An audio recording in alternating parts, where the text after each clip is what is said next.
हो साहेब थांबा, कशाला पळतायत?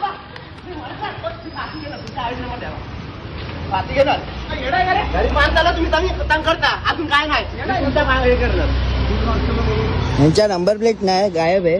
ठीक आहे. ती दुसऱ्याची गाडी जमा करायची, दाखव. जमा करायची गाडी तुम्ही कशी आणू शकता? नाही तुम्ही नावाचं लावू शकतो. नाही हो काय करायचं साहेबांना बघा, हे चुकीच्या करता. हे लोक कुठून पण येऊन फाईन मारतात. हे असं हे लोक करतात. हे बघा, ही गाडी कोणाची भलत्याची उचलून आणली, गाडी नंबर प्लेट नाही, काय नाही, अजून आम्हाला लोक हे करतात. नंबर प्लेट नाही. ही गाडी जमा करायला चालू आम्ही. हा, तुम्ही नंबर प्लेट नसलेली गाडी तुमची आमची नाही. मग तुम्ही कसे घेऊ शकता? मशीनला आमची गाडी आहे का? मग तुम्ही या गाड्या वापरू शकतात का? जमा करायला चालू. तुम्ही हे करू शकता, असं अलाउड आहे तुम्हाला? अलाउड आहे ना? ठीक आहे, अलाउड आहे ना? अलाउड आहे ना? जमा करायला अलाउड आहे जमा ना? करायला चालू. ओके, चालेल. जमा करायला चालू. या तुम्ही. धन्यवाद.